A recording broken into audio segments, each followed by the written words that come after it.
இங்க லதாங்கிற இந்த பொண்ணு சாரி பிசினஸ்னா பண்ணிட்டு இருக்கிறப்ப இந்த ஆவியா இருக்கிற இந்த பாட்டி வந்து உன்னோட கடைக்கு காஞ்சனா புடவையை தேடி நிறைய பேர் வராங்க.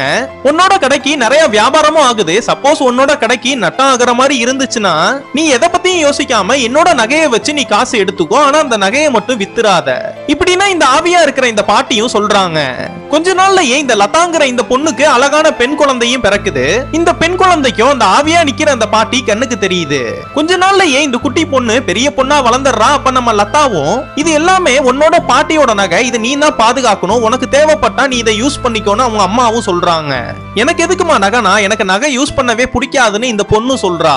அப்புறமா இந்த பொண்ணு அந்த ஆவியா இருக்கிற அந்த பாட்டியும் ரொம்ப க்ளோஸ் ஆயிடுறாங்க. இந்த பொண்ணு சுதந்திர போராட்டத்துல உயிரை விட்ட எல்லா வீரர்களோட குடும்பத்துக்கும் அவங்களுக்கு கிடைக்க வேண்டியது எல்லாமே கிடைக்கணும்னு போராடிட்டு இருந்திருப்பா.